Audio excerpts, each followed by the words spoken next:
Do you have an Audi A1 or any Audi for that matter with a cruise control stroke that looks like this and struggling how to operate it? Well, stay tuned and I'm going to show you exactly how to operate the cruise control on an Audi.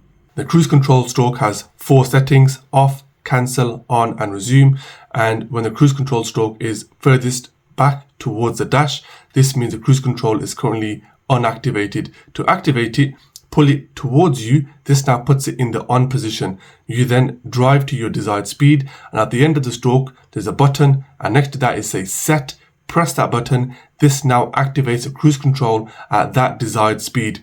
Once your cruise control is set, you can also increase or decrease your speed by 2.5 miles per hour. To do this, you either pull up on the stroke to increase your speed or pull down on the stroke to decrease your speed. And finally, if you wish to deactivate your cruise control, you can do 2 things. You can either step on the brake and this will automatically stop the cruise control, or you can push the stroke back to its furthest position. This also stops the cruise control.